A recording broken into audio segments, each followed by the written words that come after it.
He was the former chief retail officer at Choithrams, steering 84 stores across UAE, Bahrain and Qatar, Mr. Ashutosh Arun Chakradeo. Because the product quality improved, our wastages went down. Because our wastages went down, our margins went up. You run multi-country operations with board-level dashboards and sustainability targets. Why do ESG and certifications matter now? If you don't take ESG certifications or when you don't have an ESG mindset, you don't develop a company that is structured, disciplined, or has a sustainable approach.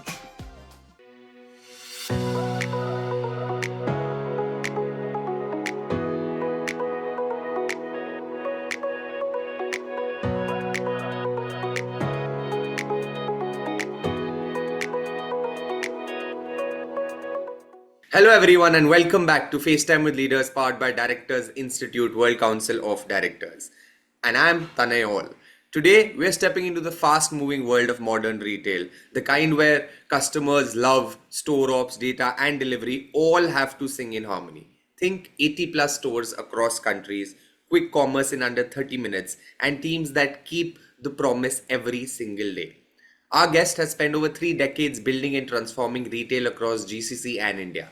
From launching India's first premium hypermarkets to scaling Omnichannel in the Gulf to pioneering UAE's first all-woman managed supermarket, he's led from the front with customer centricity, strong governance, and profitable growth.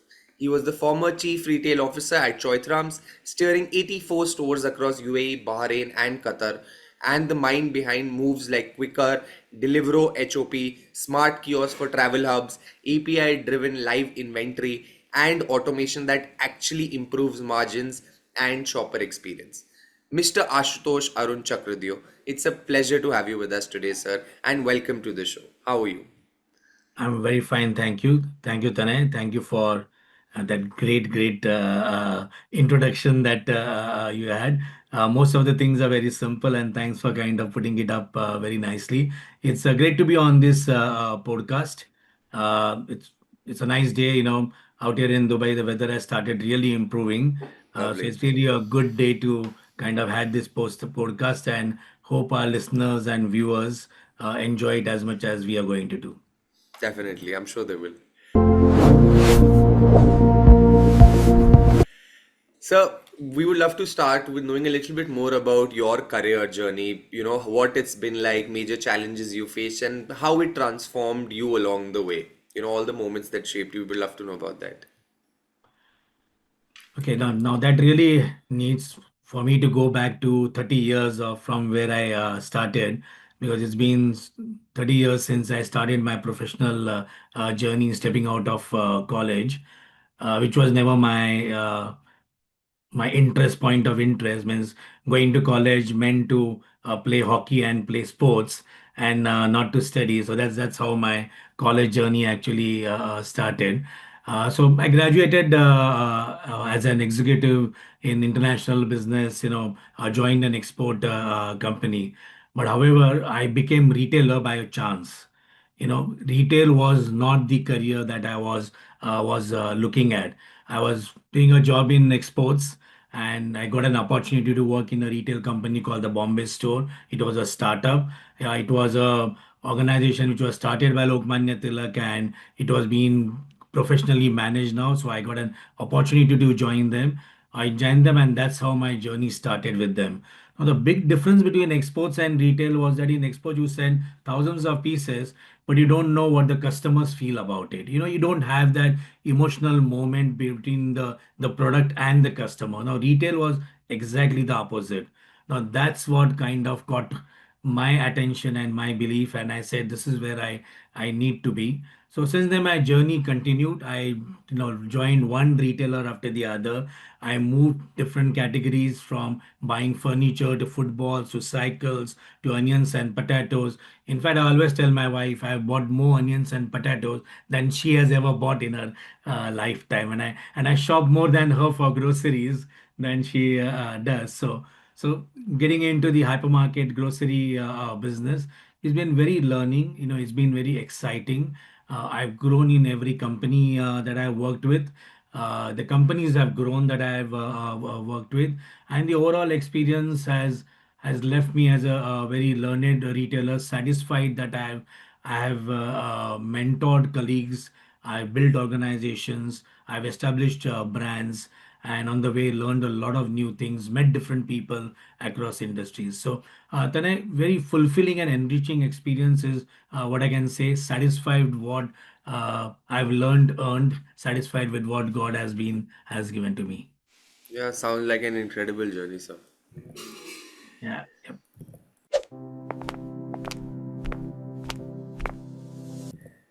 So you've led buying and merchandising at national scale, then moved into full stack retail with e-commerce, dark stores, and 30-minute delivery. What's one thing the store floor taught you that changed how you build digital, and one thing digital taught you that changed how you run stores? There's a big difference between the stores and digital. Stores actually teach you humility. Now, one of the things that I have done in my 30-year career consistently, and I used to do it maybe a couple of months back as well, and still do it now, that I have been visiting stores at least one day in a week. Yeah, so always did it. So when I was working with Choithram, Wednesday was my day of visiting the stores. So I would visit my own stores, I would visit competition stores, and that's what I would learn the maximum. So I would study the problems and issues that we would have in our day-to-day operational business and go back and take a feel of it within the stores. The level of learning that the stores give you is absolutely unparalleled. But because you see customers over there, you see customers moving there, comparing products, hesitating, touching, asking questions, getting distracted. Yeah. Digital journey is exactly the opposite of that. There is no human being, there are no emotions. It's plain raw data over there. It just makes you data obsessed. Yeah. I always say retail is a combination of gut and science. So it's actually, retail is a combination of retail stores and digital. So when you adopt a digital approach, yeah, your every click, your every scroll, your every view start teaching you something. Yeah, so the experience is very different. So when we started merging the retail space into the digital space, we have to see how we can blend that together and get the most out of both. Because it was not that we could just implement a digital interface. Most people, what they do is they say that we are going to implement a digital experience as per the store experience. Now that's not completely possible. You need to blend it. Yeah, you can take the best of both the worlds and make it happen. Yeah. So one thing that I taught digital taught was that how we can make stores more high performing, how we can make it look like an high converting website, how can we localize inventory, how can we manage our shifts, what changes do we need to do to our layouts to ensure that the digital experience is maintained while ensuring that the store experience is not compromised as well. So from Quicker and delivery HOP to live inventory and automation, tech is now everywhere. So Yeah. where do leaders go wrong with retail tech, and how do you make sure it lifts outcomes instead of adding complexity? So, somewhere down the line, tech has become very fashionable. Means even if you look at AI now, everybody wants AI in his life. Yeah, we are just excited by the way we get our answers from Chat GPT. Yeah, without knowing what its counter effects are going to be. So tech is like it's become like the most trending thing available to 60-year-olds and even 10-year olds. Yeah, and many times tech address a problem more than it's required. They make the problem, when tech comes in, the problem becomes more complicated than it previous was. So the first thing that you need to do when you are adding tech into your business, you know look at whether it's resolving your problem. Is it improving your performance? Is it lifting your sales? Is it giving you the satisfaction within a 1 quarter or 2 quarters? Yeah. Is your team bandwidth getting unlocked? Does it make life simpler for your store team or your backend teams? And if it's a customer facing application, then is the customer friction removed or not? Yeah. You have to be sure that when you add tech, it lives the outcome instead of adding complexity. Now, adding tech is very easy because there are multiple options available.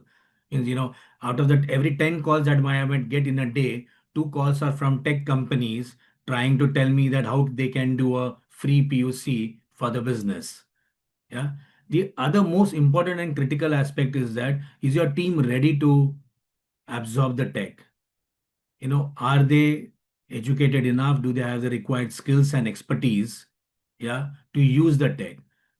Otherwise, you'll be having a white elephant sitting in your room, yeah, creating a problem bigger than what it was. So the choice of the tech has to be extremely, extremely careful. It has to solve the problem, not create another problem, and it has to fit the size of the problem and not be larger than the problem. 100%.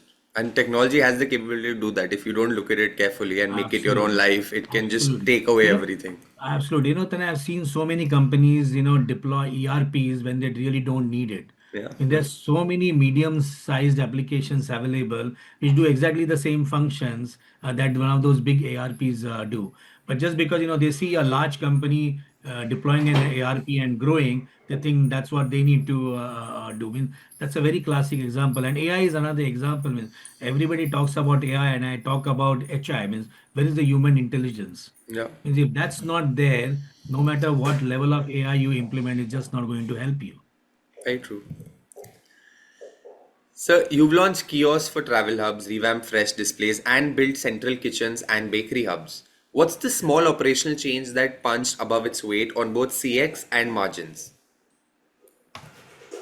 So, when you do anything, there is a big operational change. I mean, if you launch kiosks or you launch central hubs or everything, there is a big operational change that comes in. Now, every change either impacts your operations, impacts your customer, or it impacts both. Yeah.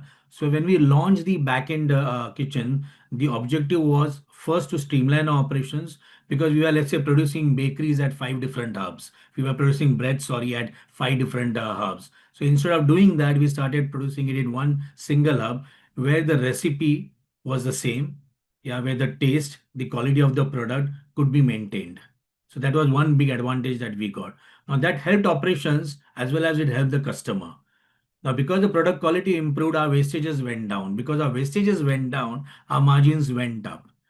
Yeah. Also, operationally, the team did not have to focus on the production part of the business. They could focus on only the merchandising and the sales part of business. So that created an additional bandwidth for them. So whether it is adding new formats like the kiosk, now the kiosk was added because we felt that there was a need in the market. A lot of big supermarkets are already there in Dubai. A lot of street side supermarkets are there in Dubai. So we wanted to add kiosks which would cater to just one single building. So you come down to your building and you can pick up your milk, you can pick up your bread, you pick up your eggs. So we started catering to a different basket of the customer. So every time we kind of implement something, we look at what is the benefit of it, what outcome it is going to give us, and what is the weight that it is going, positive weight that is going to give to our business. And that is the analysis that will always help you get new products in the market, I guess. Absolutely, absolutely. No doubt about that. Sir, you pioneered the UAE's first all-women managed supermarket. We would love to know what did you learn about performance, community, and culture that other leaders should know. This was something which I've been trying to implement for many, many years, but I never found the right platform, the right organization, and more importantly, the right location for that store. So I had this idea of doing an all-women managed store for a long time, and then we had a property which came up in near JBR, and I felt that was the perfect location for it. So we did a store. Of course, the store name was Choithrams, but it was called as a pink store internally as a project. We designed new uniforms for the staff.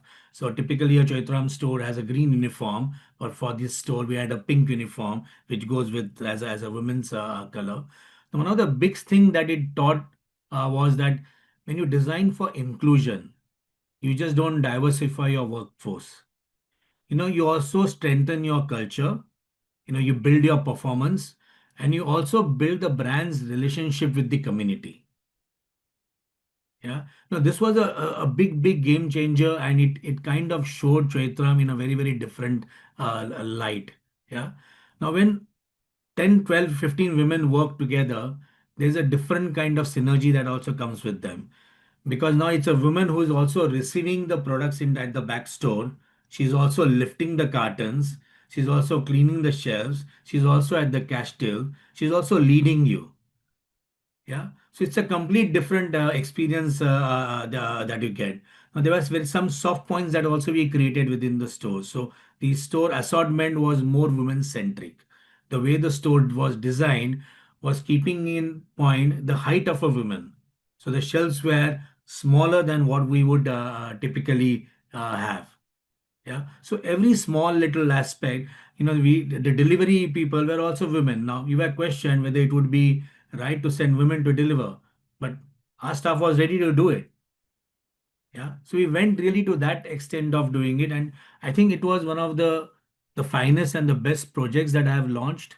The store look was fantastic. Tanay, if you ever come to Dubai and happen to have time, please do visit the store. It's a very, very unique 100%. store, and you will find an all smiling women staff who will give you an excellent customer service. Yeah, and new innovations like this always help to bring communities closer, to make everyone Absolutely. understand what's new, what can be, newly presented to every gender probably. Absolutely, and I know people talk about it, but very few Yeah. people actually implement it. So the pride in our team was that we spoke about it and we were able to implement it, and as an organization, we are still maintaining it. Yeah, because like you said before, people will have so many questions that can women do the deliveries, will it be okay and all, but once it happens, people realize that it is possible. Absolutely, absolutely. So now time for our very own rapid fire round. Some quick questions, and the only thing we request you are quick answers, one word or one Okay, sentence. So are you ready? okay. Yeah, sure, sure. Let's do it. Let's do it. Lovely, lovely. What's the first thing you do when you wake up? Drink water. Okay. What's your thinking spot when you need clarity? Oh, my car. One thing you never say no to. Helping somebody, supporting somebody. Okay. What's one song that instantly lifts your mood? I'm going to say two because I have two songs. It's I Have a Dream by ABBA Okay. and Beautiful by Amit Trivedi. Listen Lovely. to them. Very beautiful, inspirational songs. One smell that always reminds you of home. Oh, Jasmine. You always have a Jasmine incense in a house. Okay. A movie or show you can watch on repeat. जिंदगी में ना मिलेगी दोबारा. What's your comfort meal after a long day? Or anything in chicken. Lovely. One book or quote that stuck with you. A quote, rich love low prices, poor need them. How do you celebrate small wins? Laugh loud. I laugh very, very loudly, and then we celebrate together. Lovely. If work wasn't on your calendar tomorrow, what would you do first? Or take Millie, my pet dog, to the beach or for a long walk. Lovely. Thank you so much, sir. That was our rapid fire round.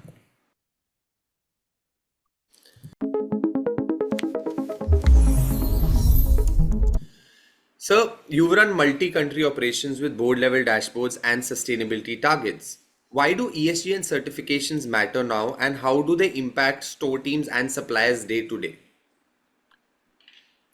So, Tane, ESG and certifications, I feel yeah, should be a mandatory requirement for every organization.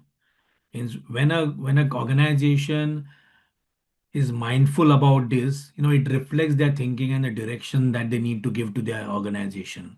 Yeah. If you don't take ESG certifications or when you don't have an ESG mindset, yeah, you don't develop a company that is structured, disciplined, or has a sustainable approach. And always remember that a company which has a sustainable approach will survive for the longer period, while anybody who takes shortcuts to achieve his objective will have his journey cut short. And it's also not only important to drive operational excellence. So many customers, many suppliers today require organizations to be ESG compliant. They require you to have ISO certifications. They require you to be HACCP compliant. Yeah. So ESG is not just important for processes. They are also important from an process or a cost optimization perspective. And you can be an organization which is extremely energy efficient. You can have waste reduction programs. You can run your organizations at lower cost. It certifications will also help you standardize your practices. It will help you improve your quality control. The other thing that ESG and certifications help, it builds a reputation and trust within your internal stakeholders as well as your external stakeholders. So when your store teams or your people on the sales are talking about a company, they talk about the brand with credibility. There's a certain level of trust and confidence that comes with it. The employee engagement is more, the morale is more, because they know that the operational practices and processes that they have are strong enough to deliver to their customers' requirement. So, from my standpoint, any organization who does not believe in certifications or does not follow ESG practices will not be able to sustain their business for a long run. Both these are extremely critical for a business to run efficiently. Very well said, sir. Sir, you've been connected with Directors Institute recently. What drew you to it, and how has it shaped the way you think about leadership and governance? So, Tana, I've been involved in the senior management of many organizations, and I've held P&L responsibility roles. So honestly, I've been on the firing side all the time. I've had directors fire guns, cannons, and whatever they could have on their side whenever they got the opportunity. So I Yes. said, now it's my turn. Let me get on the other side of the table and see if I can do similar. But on a serious note, I think the director's course has helped me evolve my leadership. You know, I knew what was happening on one side of the table. Now I am also aware of what's happening on the other side of the table because your outlook is very different. Yeah. Yeah, when you yourself are doing something, implementing something, yeah, your horizon and outlook is very different for somebody who is evaluating it from the other side. So it has shaped my strategic thinking. More importantly, it's also improved my governance mindset. Yeah. Now the boardroom discipline, the way boardrooms are conducted, the way meetings are conducted, what are the shareholders' requirements? Those are things that I have learned in a lot more detail, yeah, than I had known previously. So the Directors Institute, I think, has made my experience wholesome. Yeah, I would say I knew maybe 100% of my job and 20% of a director's job. I think I have achieved a lot more on the director's job. So I feel I've become a much better leader, a much better person. My learnings have evolved quite a bit. And I think become much more matured as well, I think. And they said, learning never stops. So that's what has happened with me. Lovely, sir. Thank you so much for those kind words and for this refreshing conversation. You've taken us behind the shelves and the dashboards into the real heart of retail. What stood out for me is how you connect business strategy with empathy, whether it's empowering teams, building trust, or keeping innovation human, because it's not every day we hear stories that balance scale and soul the way you just did. So, thank you so much for joining us today, sir. Thank you, Tane. Thank you, Tane, for this opportunity. And it was great talking to you. And thanks again, once again. Most welcome, sir.